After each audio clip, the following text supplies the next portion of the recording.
오늘은 증명하는 증인의 삶이라는 제목으로 함께 말씀을 나누겠습니다. 제가 2011년도에 이제 결혼을 하고 호주에 와서 지금 이제 저희 교회죠. 우리 교회에서 아들 셋을 다 낳았어요. 지금은 이제 첫째가 중3, 둘째가 중2, 막내가 이제 초등학교 2학년인데 이제 큰 애들은 뭔가 제가 이제 손을 이렇게 잡으려고 해도 잡으려고 하는 저도 좀 어색하고 뭐 애들도 잘 안 잡으려고 해요. 그래서 좀 이렇게 걸어 다닐 때 차라리 좀 옆에 없었으면 좋겠지, 있음으로써 불편함이 좀 더 많은 것 같아요. 근데 곰곰이 생각을 해보니까 얘네들이 어릴 때는 제가 쇼핑센터나 이런 데 가면 꼭 얘들 손을 잡고 다녔거든요. 애들도 참 제 손을 잘 잡고 다녔어요. 생각을 해보면 얘들도 알고 있는 거지. 뭔가 그 사람이 많이 붐비는 그곳에서 아빠 손을 잡고 걸어 다니는 것이 가장 안전하다는 것을 분명히 애들이 알고 있어요. 그런데 또 그렇게 알고 있음에도 불구하고 여러분, 이렇게 또 여러분들이 나중에 부모가 되어 보시면 알겠지만 애들이 계속 손을 잡고 있지 않습니다. 기회만 생기면 부모의 손을 놓고 저들 마음대로 막 걸어 다니고 막 뛰어다니고 싶어 해요. 그러면서 막 도망을 갑니다. 또 막 숨어요. 그러면서 자기를 잡아보라니 뭐 찾아보라니 하는데, 솔직히 제가 못 잡아서 못 찾겠습니까? 못 찾아서 못 찾겠어요. 애들이 쇼핑센터가 여러분 뭐 넓게 이렇게 개방되어 있잖아요. 그러면서 아빠 나 찾아봐를 한번 이야기하고 숨어버리면 진짜 못 찾을 수도 있겠는데, 애들이 아직까지는 순수하잖아요. 숨고 아빠를 불러요. 아빠 찾아봐. 누가 못 찾아요? 딱 봐도 저기 보이는데, 여러분 부모의 마음이 그렇잖아요. 그런데 그 애가 실망할까봐 어디 있을까 하면서 이렇게 막 그냥 모른 척 하는 거예요. 그리고 분명히 걔를 달리기로 따라잡을 수 있음에도 불구하고 못 잡는 척 하는 거예요. 제 아무리 부모 눈에 벗어나고 부모님 손이 벗어나도 결국은 제 손 안에 다 들어와 있습니다. 왜 그렇습니까, 여러분? 제 시선이 걔들한테만 고정이 되어 있기 때문이에요. 근데 그걸 누구만 모르는가? 애들만 몰라요. 혼자 다 할 수 있을 것이라고 생각해요. 근데 그렇게 자기 혼자 마음대로 돌아다니다가도 결국 아빠 손을 잡습니다. 언제 잡냐? 위기가 생기면 냅다 뛰어가지고는 아빠 손을 탁 잡아요. 아무리 지가 마음대로 그렇게 다니고 숨고 하더라도 여러분 결국 집에 가려면 누구 차 타야 됩니까? 아빠 차 타야 돼요. 주차장 가서 지 마음에 드는 차 있다고, 지 좋아하는 색깔 차 있다고 문 열고 그 차 타면 어떻게 됩니까? 멀리 가는 거예요, 그냥. 근데 제가 가만히 생각을 해보니까 신앙생활도 이와 같은 것 같아요. 우리가 무엇을 하든지, 우리가 어디에 있든지 우리는 하나님의 눈과 여러분 손을 벗어날 수 없는 존재들이에요. 그런데 우리도 그걸 모르는 건 아니거든요. 너무 잘 알고 있음에도 불구하고 우리도 어떻습니까? 기회만 있으면 그 손을 놓고 혼자 가고 싶어 해요. 그런데 결국은 그 손을 벗어나지 못한다고요. 왜 그렇습니까? 사랑하는 자녀를 하나님의 시선으로 계속해서 여러분 바라보고 있기 때문이에요. 그런데 그걸 누가 모르고 살아가는가? 저와 여러분만 모르고 살아가더라는 거예요. 그리고 결국 또 영원한 본향인 천국에 가려면 그리스도 이외에는 길이 없어요, 여러분. 그런데 우리가 다른 곳에 현혹이 되어가지고 다른 길에 들어서면 어떻게 됩니까? 멀리 가는 거예요.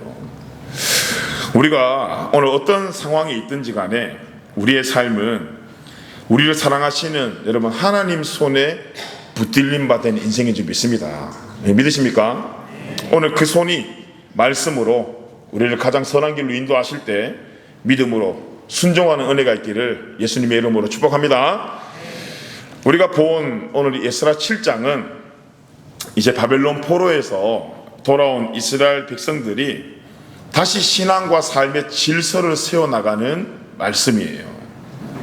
자, 이스라엘 백성들이 예전에 바벨론의 나라를 빼앗기고 여러분 포로로 끌려갔어요.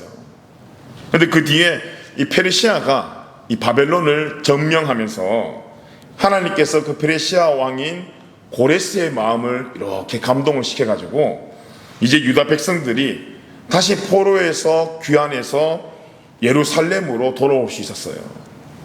그래서 우리가 보는 이 지금 에스라를 보고 있는데, 이 에스라서의 1장을 보면 70년 만에 여러분 1차 귀환이 시작이 되어지고, 우리가 오늘 본 이 에스라 7장은 두 번째 귀환 이야기인데, 1차 귀환 때 이후에 시간적으로 약 80년의 시간이 지난 거예요. 그 1차 귀환 때의 이 말씀의 중심 메시지는 성전을 재건하는 것입니다. 여러분 생각나세요? 근데 이제 이 에스라서 7장으로부터는 완성된 그 성전 안에서 예배 공동체를 세워나가고, 또 그들을 말씀으로 교육하며 신앙의 개혁을 단행하는 그런 말씀이에요. 백성들이 지금 겉으로는 예루살렘으로 돌아왔거든요. 그런데 실제로 신앙과 삶이 많이 무너져 있었기 때문에 이들에게 다시 말씀의 회복이 필요했었어요. 이게 무슨 이야기입니까? 하나님께서 유다 백성들을 다시 귀환하게 하신 이유는 보이는 성전을 재건하라고 불렀지만, 결국 더 중요한 것은 그 성전 안에서 우리 한 사람 한 사람이 하나님을 예배하는, 보이지 않는 성전을 재건하는 것이 더 중요한 미션이었던 거예요. 자, 여러분, 우리는 어떻습니까? 오늘도 우리는 이 보이는 교회에 여러분 잘 출석하셨는데, 예배를 여러분 드리고 있습니까? 아니면 예배를 여러분 보고 있습니까? 예배를 드리고 있는지 보고 있는지 여러분 진단할 수 있는 방법이 하나가 있는데, 그 방법이 뭐냐 하면, 지금 우리가 이 의자에 앉아있는 자세만 보면 돼요. 그 자세에 따라 예배를 드릴 수가 있고 예배를 보는 걸로 여러분 분명히 갈라질 수가 있어요. 왜냐하면 이 자세는 우리 마음으로부터 시작이 되거든요. 여러분 생각해 보세요. 우리가 정말 무시하지 못할 영향이 있는 사람 앞에 우리 자세가 흐트러지지 않습니다. 자동으로 자세가 모아져요. 왜냐하면 마음이 이미 그 사람을 두려워하기 때문이에요. 그래서 우리가 매주 드려지는 이 예배가 말 그대로 여러분 드리는 예배가 돼야 되지, 보고 가는 예배를 통해 여러분에게 생기는 유익이 없다라는 거예요. 여러분, 예배는 제가 앞에 서서 말씀을 가르치고 여러분을 듣기만 하는 것이 아니고, 가르치는 저도 듣는 여러분에게도 아주 중요한 가치가 있습니다. 그 말씀대로 살아갈 것을 저도 결단해야 되고요, 여러분들도 결단하며 삶 속에 여러분 치열한 변화를 위해 오늘 이 시간 셈을 얻어가는 것이 바로 저와 여러분이 드려야 될 예배라는 거예요. 그런데 여러분 생각해 보세요. 우리가 같은 삶을 반복하면서 다른 삶을 기대한다는 건 여러분 그 기대 자체가 가짜예요. 정말 기대한다면 여러분 변화가 동반되어야 되지 않습니까? 오늘 저와 여러분이 오늘 예배 드리러 온 여러분의 마음이 정말 기대하는 마음으로 오셨습니까? 아니면 기대해야 돼서 오셨습니까? 자, 오늘 이제 7장에 보면 드디어 제사장이자 율법학자인 에스라가 여러분 등장을 해요. 그리고 하나님께서 이 에스라를 통해서 일하실 것들을 준비를 합니다. 자, 오늘 우리가 이제 여러분 말씀을 보았으니까 기억이 되시겠지만, 이 시대의 왕이 누구였냐면 아닥사스다 왕이었어요. 근데 놀랍게도 하나님께서 에스라에게 사명을 주시고 에스라와 함께 하실 때 에스라에게 붙여준 동력자가 다른 사람이 아니라 제국의 왕을 붙이셔서 그 사역에 필요한 것들을 채우고 돕게 하셨어요. 아무리 여러분 에스라라고 하더라도 이 사역을 시작하는 데에 얼마나 많은 걱정이 있겠어요. 얼마나 많은 두려움이 있겠어요. 그렇게 두려운 상황 속에 누구 한 사람만 날 좀 도와줘도 힘이 날 텐데, 어때요 지금? 왕이 에스라의 사역을 도와주니까 천군 만마를 얻은 듯한 그런 마음 아니겠습니까? 그런데 왕이 왜 에스라를 도와줬냐 이 말이에요. 세상적인 관점에서는 어떤 왕의 정치적인 결정으로 보이고, 왕도 에스라가 섬기는 하나님 덕을 좀 보려고 도와주는 것 같지만, 여러분 성경으로 우리가 들어와서 성경 신학적으로 바라보면 그 왕마저 지금 하나님의 손안에 있는 인생임을 지금 말씀이 보여주는 거예요.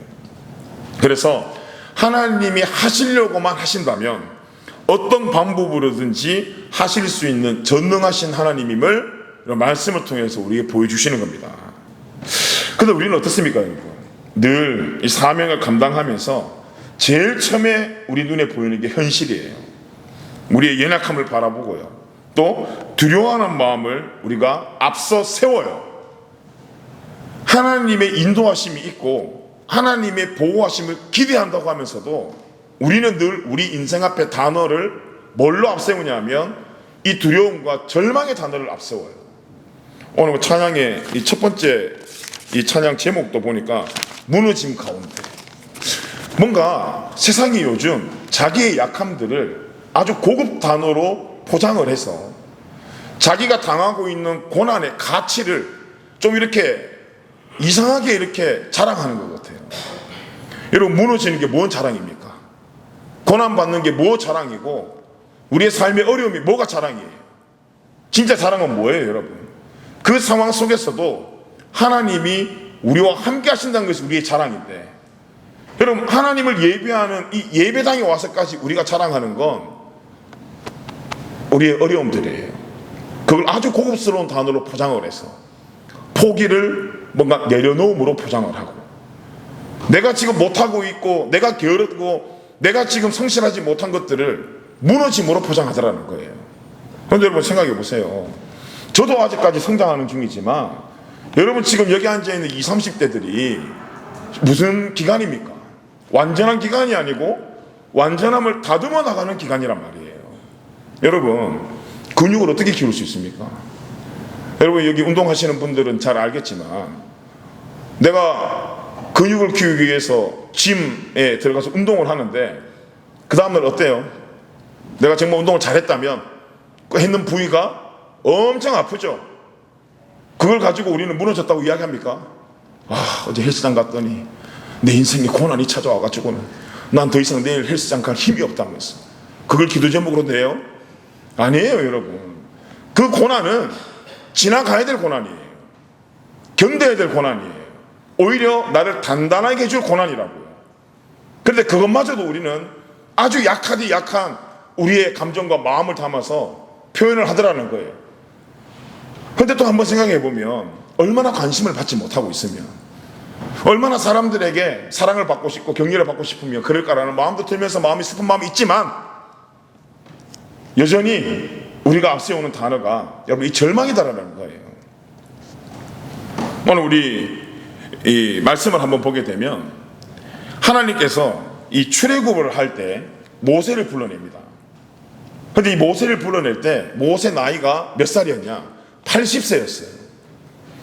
잘 나가는 30, 40대 내버려두고 80의 모세를 불렀다고요. 그리고 난 뒤에 벌써 애굽을 떠난 지가 오래됐기 때문에 뭐가 안 됩니까? 이게 안 돼요, 지금. 그러니까 몸도 약한데 말도 안 돼. 그런데 하나님이 뭘 이야기했냐면 너 저 애굽 땅에 들어가서 저 신음하고 있는 내 백성들 다 데리고 나와라고 이야기했단 말이에요. 여러분 생각해 보세요. 어떻게 그게 가능합니까? 막 천군 만마를 줘가지고 데리고 나오라 그래도 지금 한 나라랑 싸워야 되는데 이게 쉽지 않을 텐데, 그 다 늙은 모세에게 하나님께서 가서 백성들을 데리고 나오라 하니까 그 사명 앞에 얼마나 많은 물음표가 생기겠어요. 나이도 많고.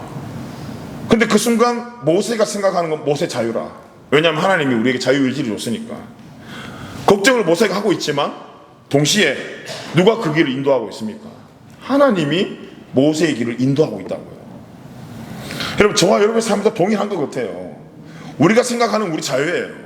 그래서 우리가 어렵고 힘들고 그래서 절망 가운데 있다고 생각하는 것 우리 자유가 맞는데, 그 자유 속에 하나님의 은혜가 있다면 그 인도하시는 분이 하나님이시라는 거예요.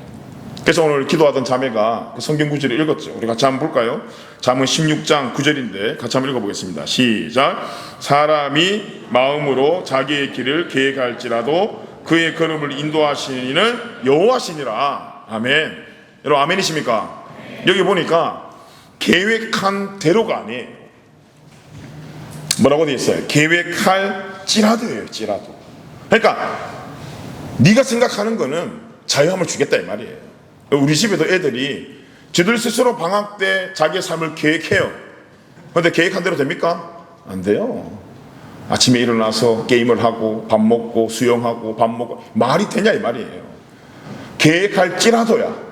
너희들은 계획할 자유는 있지만 그 하루의 삶을 인도하시는 건 누구예요? 저예요. 가장 좋은 길로 인도한다고요.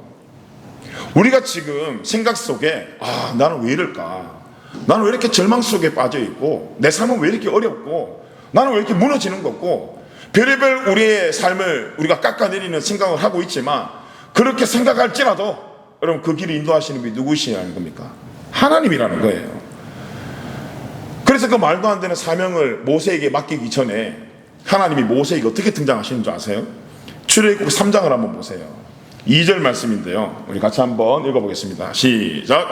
여호와의 사자가 떨기나무 가운데서부터 나오는 불꽃 안에서 그에게 나타나시니라. 그가 보니 떨기나무에 불이 붙었으나 그 떨기나무가 사라지지 아니하는지라. 아멘. 자, 불이 타기 위해서는 과학 시간에 다 잘 배웠죠. 3가지는 있어야 돼요. 첫째가 뭐가 있어야 됩니까? 산소가 있어야 되고, 두 번째 불이 있어야 되고, 세 번째 이 불이 붙을 재료가 있어야 돼요. 근데 오늘 말씀 한번 보세요. 오늘 이 불이 붙은 재료가 떨기나무인데 이 떨기나무가 탔습니까? 타지 않았습니까? 말씀 그대로 사라지지 않았대요. 왜 하나님이 모세에게 이렇게 나타나셨을까? 이 메시지가 뭔 거겠습니까? 내가 지금 불을 붙이려고만 한다면 재료가 문제가 되지 않는다라는 거예요. 모세는 재료의 문제 속에 자기의 부족함을 계속 묵상했어요. 나는 나이도 많고 나는 언어도 안 되고 여차여차 자기의 부족함만 계속 묵상하고 생각하고 있었는데 그렇게 생각할지라도 하나님은 재료가 문제가 되지 않고 그분의 전능하심을 그 삶 속에 충분히 보여주시더라는 거예요. 여러분 재료 없어서 불을 붙이시는 분도 하나님이시지만 엘리야와 바알 선지자의 갈멜산 대전을 한번 보세요. 그 바알 선지자들이 바짝 마른 장작에도 하루 종일 자기 몸을 학대하고 뺑뺑 돌아서 바알 신이여 바알 신이여 그래도 불 하나 안 붙었어요. 자연재해로만 보더라도 여러분 버쩍 마른 건조기에는 산불이 나거든요. 못 붙였어요 불을. 근데 엘리야 순서가 되었을 때 하나님 뭐라고 이야기했습니까?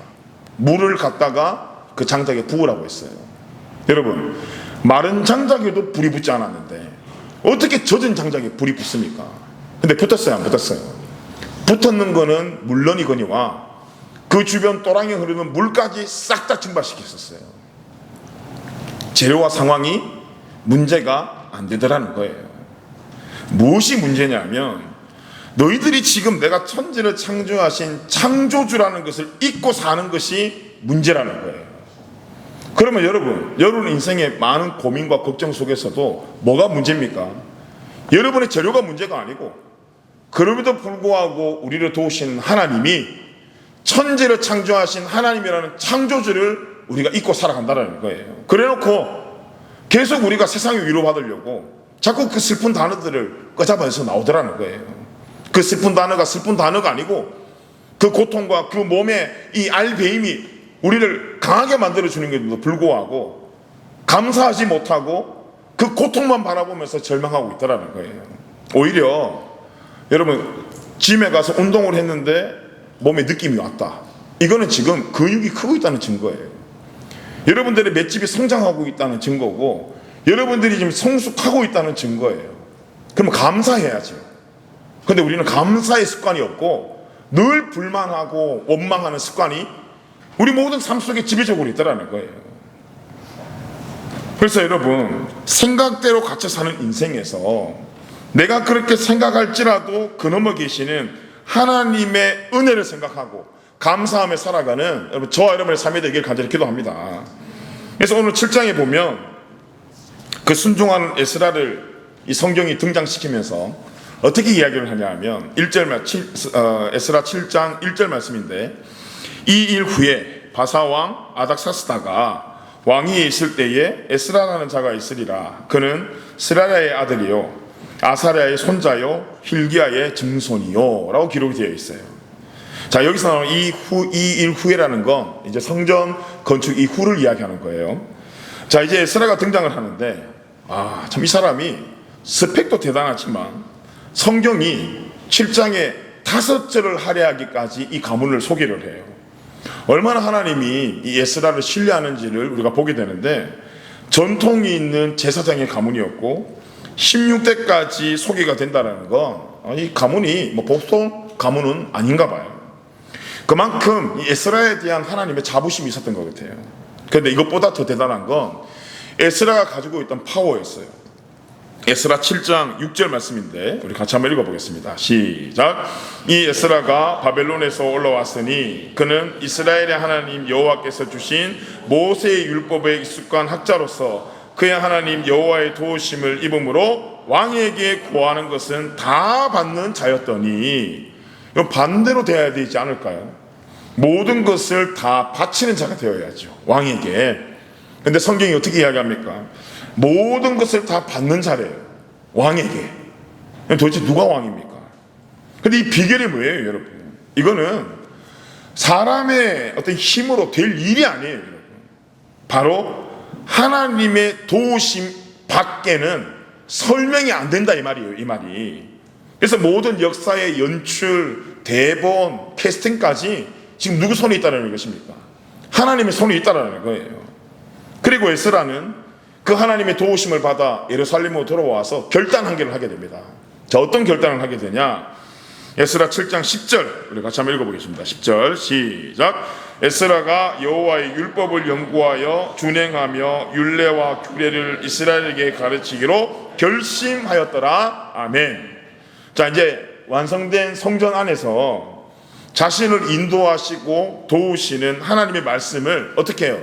연구해가지고 가르칠 것을 결단했다, 이 말이에요.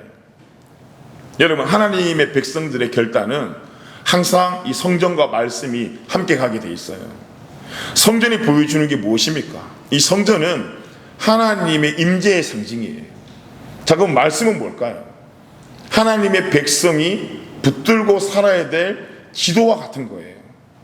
결국 이 에스라가 가르치기를 원했던 것은 하나님에 대한 지식을 넘어서 그렇게 하나님을 알고 있는 언약의 백성들이 살 수 있는 삶의 방향을 가르쳐주고 싶었던 거예요. 여러분, 교회의 역할이 그거예요. 마태복음이 신약이 있습니까? 구약이 있습니까? 이걸 가르치고 끝나는 것이 아니고 그 말씀을 통해서 내가 지금 어디 있냐를 깨닫고 그 자리에서 사명을 완수할 것을 결단하는 것이 바로 교회라는 거예요. 근데 더 놀라운 건 이 에스라가 이것을 어떻게 가르쳤냐는 거예요. 오늘 말씀해 보니까 자신이 먼저 말씀에 준행을 했대요. 준행이라 했다는 말이 무엇입니까? 먼저 자기가 말씀대로 살았다는 거예요. 말뿐이 아니고 삶으로 가르쳐줬다, 이 말이에요. 에스라가 입으로 하나님의 살아계심을 증거한 것이 아니고 삶을 통해서 하나님의 선하신 손의 능력의 증인으로 살아갔다, 이 말이에요. 여러분, 증거를 했어요. 그리고 난 뒤에 에스라가 담당한 건 그 증거된 말씀을 증명하는 증인으로 살았다, 이 말이에요. 이것이 여러분, 저와 여러분이 해야 될 신앙의 모습이에요. 로마서를 한번 보셨는지 모르겠지만 로마서를 보면 로마서는 전체 1장에서 16장까지 기록이 되어 있어요. 근데 그 1장에서 11장까지의 내용이 뭐냐 하면 복음이란 무엇이냐라는 거예요. 그래서 바울이 복음이란 이런 것입니다를 아주 강력하게 기록해 놓은 것이 로마서 1장에서 11장이에요. 그러고 난 뒤에 12장에서 15장은 복음을 들은 사람들이 이제 어떻게 살아야 되냐를 기록해 놓은 말씀인데, 여러분 11장까지 바울이 복음은 이런 겁니다 라고 이야기를 하고 12장에 자, 이제 복음을 들은 여러분들은 이렇게 살아야 됩니다 하면서 12장 1절과 2절은 이렇게 시작을 해요. 우리 같이 한번 읽어보겠습니다. 12장 1절 2절 시작. 그러므로 형제들아, 너희를 권하노니 너희 몸을 하나님이 기뻐하시는 거룩한 제물로 드리라. 이는 너희가 드릴 영적 예배니라.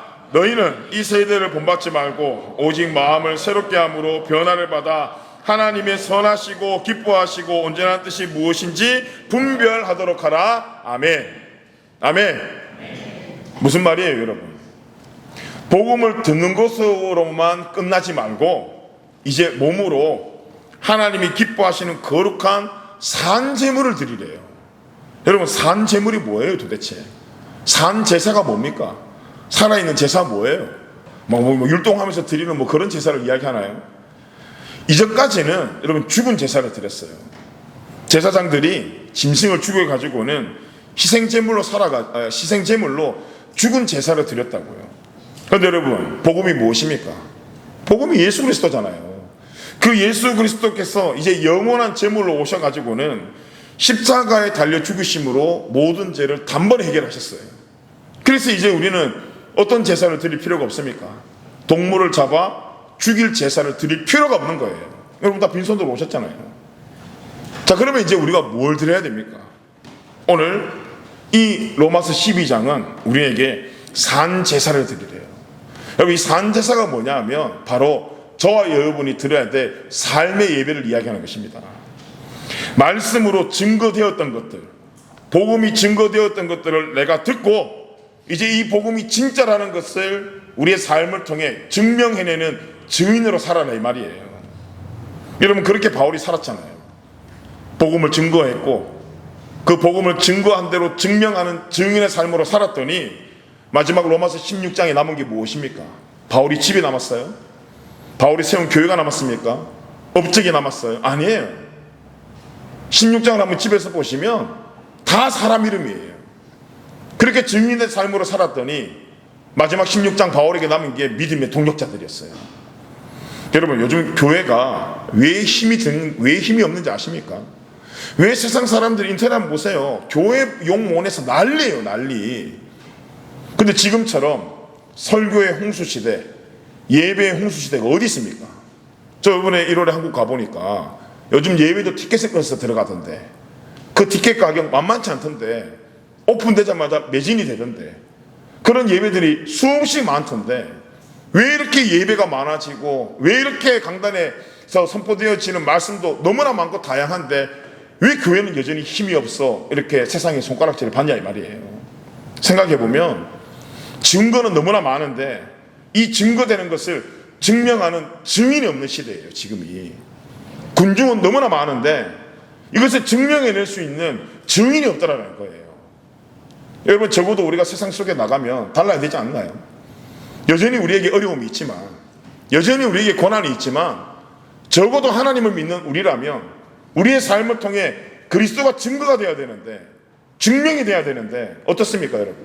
세상 사람들보다 더 고개 숙이고 다니고 더 패배주의에 잡혀가지고는 증거는 무슨 증거?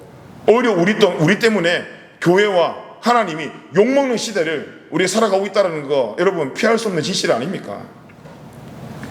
그런데 에스라가 어땠어요 여러분? 증거되는 말씀을 통해 증인이 되는 삶을 살았고 그 삶을 통해 백성을 가르치니까 하나님 입장에서 야, 이거 에스라에게 은혜를 주면 줄수록 내가 진짜라는 사실이 증명이 되어지니까 어때요? 막 갖다 부어주시는 거예요.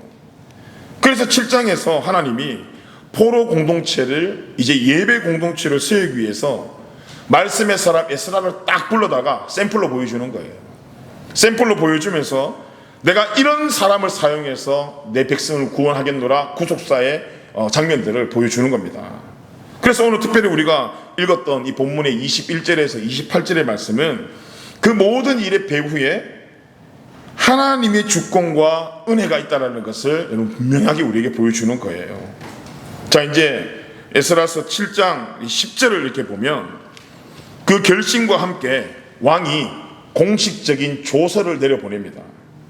왕을 동력자로 붙여준 거예요. 근데 왜 왕을 동력자로 붙여줬는지에 대한 이유도 있어요, 여러분. 하나님의 깊은 뜻이 있어요.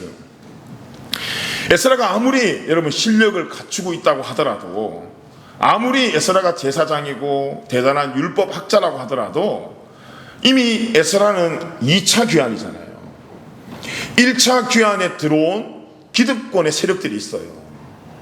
그 기득권이 있는 백성들에게 그 사람들을 상대로 개혁하는 거 여러분 쉽지 않습니다.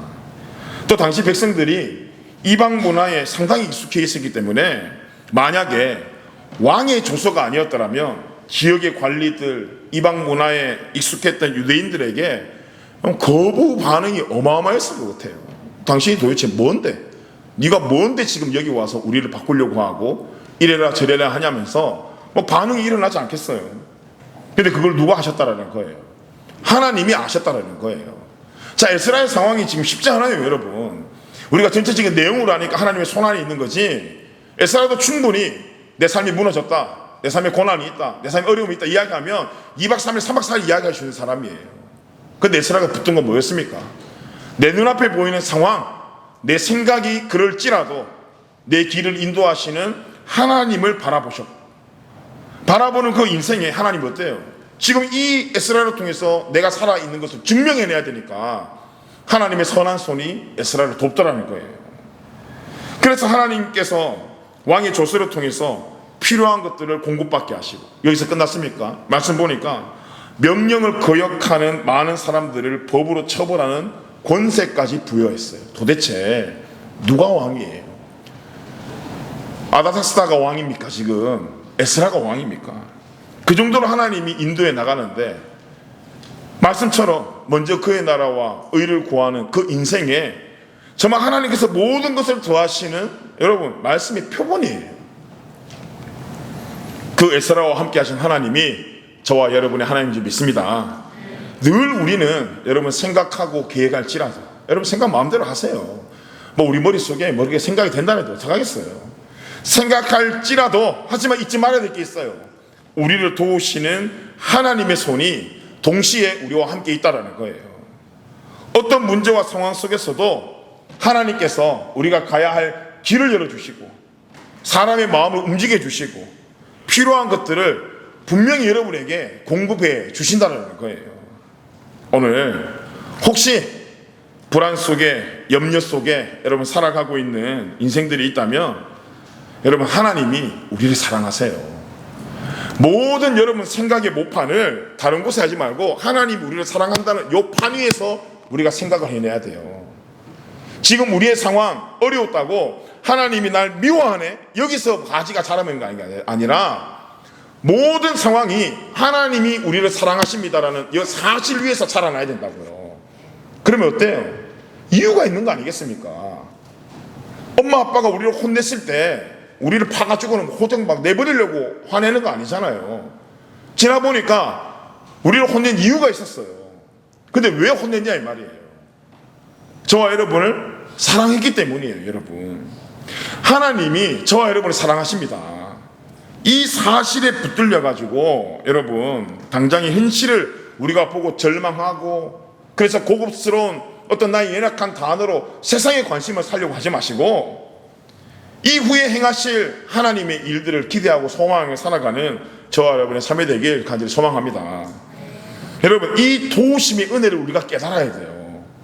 하나님이 나를 사랑하신다는 것을 깨달아야지만이 우리가 뭘 할 수 있냐면 감사를 할 수 있어요. 여러분 어때요? 여러분 오늘 예배 드리러 온 여러분 마음에 하나님을 감사해서 찬양하고 영광 돌리고 있는 마음이 있습니까? 아니면 빗바다로 온 사람처럼 요구하고 이번 한 주간 풀리지 않았던 일 하나님 앞에 원망하고 컴플레인 걸르고 여러분 예배에 오셨습니까? 오늘 우리가 본 이 마지막 27절과 28절은 에스라의 신앙 고백이에요. 하나님의 은혜에 대한 감사의 표현을 하고 있어요. 분명히 에스라 삶 가운데 어려움이 있었지만 에스라는 자기의 생각의 마지막 결론의 이 조명을 현실에 두지 않고 하나님이 인도하시는 손을 기대하는 곳에 조명을 했더라고요. 그래서 우리가 에스라서 7장을 한번 믿음으로 읽어봤으면 좋겠는데 27절 28절 우리 같이 한번 읽어보겠습니다. 우리의 고백으로 시작.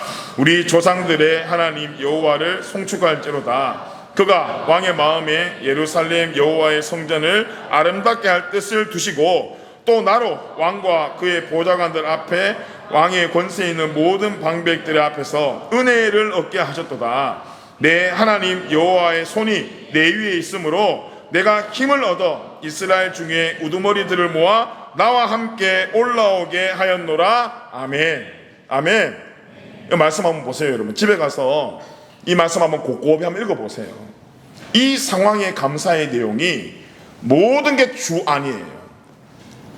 왕에게 감사하는 것 따로, 또 내가 내 의를 가지고 일한 것 따로, 하나님 도우심 따로, 이렇게 분리시켜 놓은 것이 아니라 왕의 도움도, 또 자신이 2차로 이렇게 귀환하게 된 이유도, 지금 자기가 감당하고 있는 사역도 모든 것이 하나님의 도우심 안에서 누리는 은혜라는 것을 믿음으로 고백했어요. 여러분, 이 고백이 많아지면 많아질수록 어떤 마음의 결론이 생길까요? 감사하는 마음이 생기는 거예요. 여러분, 우리의 생각도 그렇잖아요. 한 주간 우리가 누리고 있는 것들, 우리가 받았던 은혜들을 한번 생각해 보세요. 그 상대를 향한 감사가 얼마나 생기겠습니까? 근데 왜 자꾸 불평이 생겨요? 그런 것들은 감쪽같이 다 잊어버리고 뭐만 생각해요? 자꾸 내가 손해본 것만 생각하고 상처받은 것만 생각하고 자꾸 그런 것만 묵상하니까 어때요? 나를 표현할 수 있는 단어가 기대와 소망이 안 나오고 무너짐, 절망, 내려놓음, 그런 단어로 우리를 표현하더라는 거예요.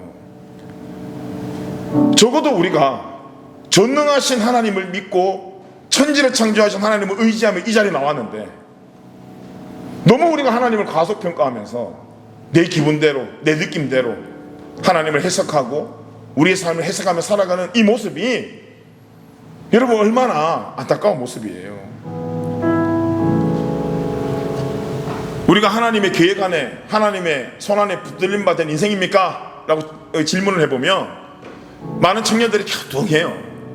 이번 한 주간 돌아보니까 아닌 것 같은데, 아니 무슨 하나님이 있다면서 이런 일도 있고 저런 일도 있고, 쟤는 레주면 내는 곳곳마다 다 붙던데 나는 레주메를 지금 내도 일자리도 안 생기고 비자도 안 나오고 그냥 우리의 형편만 바라보는 거예요.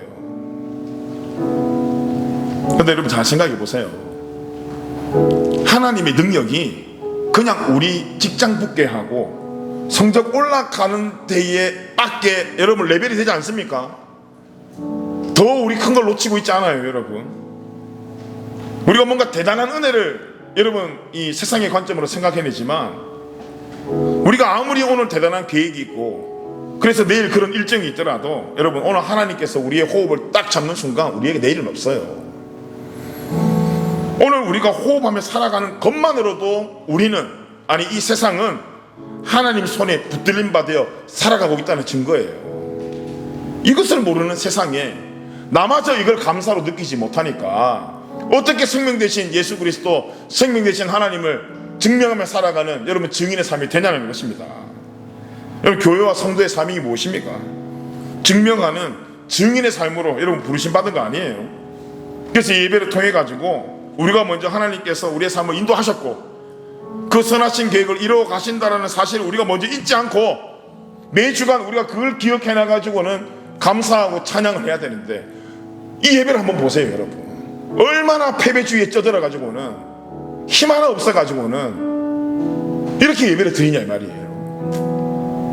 여러분 얼마나 마음이 아파요. 그렇지 않아요? 전능하신 하나님 앞에 예배를 하러 왔는데 정말 제가 표현하지 못할 수많은 수식어를 가지고 여러분 이 자리에 앉았는데, 그 수식어로 증명해낼 우리의 삶이 여러분 살아가고 있습니까? 그래서 에스라 사역에 에스라가 공동체를 만들어낼 때 좋은 사람의 모임으로 만들지 않았어요. 착한 사람, 성격이 좋은 사람, 이런 사람의 모임이 아니었어요. 부족하지만 하나님 말씀 앞에 합당한 삶을 살 것을 결단하고 몸부림치는 증인의 삶의 공동체로 회복시켰다고요. 여러분 오늘 우리의 말과 행동이 뭘 증명하고 있습니까? 뭘 증명하기 원하십니까, 여러분? 오늘 우리 교회도, 여러분 우리 모든 청년들의 삶도 우리가 정말 주님을 증거하고 증명하는 삶을 살아야 되는데, 여러분은 지금 뭘 증명하고 살아오고 계세요? 여러분의 입에서 나오는 단어가 도대체 무엇입니까? 오늘 에스라는 말씀으로 하나님을 증명하며 살았어요. 그럼 저와 여러분, 우리는 무엇을 증거하고 증명하며 살아야 됩니까? 예수 그리스도를 우리의 삶으로 증명하고 증거하며 살아야 돼요. 오늘 말씀 보세요, 여러분. 에스라는 율법을 가르치는 제사장이자 서기관으로서 이 무너진 공동체를 말씀으로 다시 세웠지만, 예수님은 우리의 영원한 제사장으로 오셔서 직접 순종하면서 우리의 죄와 사망에서 구원해 주셨어요. 믿으십니까? 에스라는 예루살렘으로 올라가 성전과 공동체를 회복했다면, 예수님은 십자가에 직접 올라가 달리고 죽으시고 부활하심으로 생명과 하나님 나라를 온전하게 회복하셨어요. 에스라는 이방의 왕의 도움을 받아서 이 백성들을 인도했더라면, 예수님은 하늘의 왕임에도 불구하고 스스로 나서서 우리를 위해 여러분 은혜의 길을 열어주셨어요. 여러분, 에스라는 이 사역을 통해서 하나님의 말씀으로 돌아가자고 외치는 사역을 했지만, 예수님은 그 말씀이 육신이 되어 우리 가운데 거하시고 지금도 우리와 함께 하신다는 거예요. 에스라가 부럽습니까? 오히려 우리가 더 많은 걸 가졌어요. 부러워할 필요가 없어요. 우리에게 더 크고 놀라운 은혜의 손길이 지금 저와 여러분과 함께 있다고요. 그런데 왜 우리는 그 감사를 가지고 증명하고 증거하는 삶보다 그거 고이 접어두고, 왜 일상에 우리가 정말 겪어야 되고 우리가 지나야 될 당연한 20대 30대에 놓여있는 그 고통과 그 고난 가운데 오히려 하나님을 신뢰하면서 그분과 함께 동행할 것을 우리가 결단해야 되는데, 왜 인생 끝난 것처럼, 왜 인생 망한 것처럼 우리 그렇게 표현하면서 어깨 쭉 쳐져가지고는 고개 푹 떨어뜨려가지고는 그렇게 살아가냐 이 말이에요. 이렇게 살아가는 우리의 모습을 통해 여러분 무엇이 증명되겠습니까? 뭐가 증거되겠어요? 이 예배가 마치고 저 문 밖에 나갈 때 왁작지껄 뭔가 힘이 나고 새 힘 얻어 나가야 세상에 바라봤을 때 교회에 뭔가 새 힘이 있구나는 걸 느낄 텐데, 나갈 때 우리의 모습이 어깨 쭉 쳐져가지고는 마치 이 안에서 고문 받고 나간 것처럼 세상에 바라볼 때 뭐라고 이야기하겠습니까? 교회도 볼 거 없네 뭐. 교회가 뭐 힘이 저렇게 없어. 결국 우리가 그리스도를 그렇게 설명하고 있다는 거예요. 여러분, 저는 우리 청년들 정말 좀 힘이 있었으면 좋겠어요. 힘이. 특별히 증거되어지는 말씀을 통해 여러분 좀 새 힘을 좀 얻었으면 좋겠어요. 새 힘을. 그래서 오늘 예배가 마치고 우리 저 문 밖에 나갈 때에, 주님 우리의 삶을 인도해 주십시오. 주님, 저는 연약하지만 하나님께서 나를 도우심으로, 내 생각은 이렇지만 내 생각이 있을지라도 나를 인도하시는 분 하나님이시니 이번 한 주간 내가 주님 신뢰하며 참 나가보겠습니다. 이 신뢰하는 마음을 내 삶으로 증명해내는 증인의 삶을 살겠습니다. 믿음으로 고백하는 우리 만화인 공동체와 우리 모든 청년들 되길 예수님의 이름으로 축복합니다.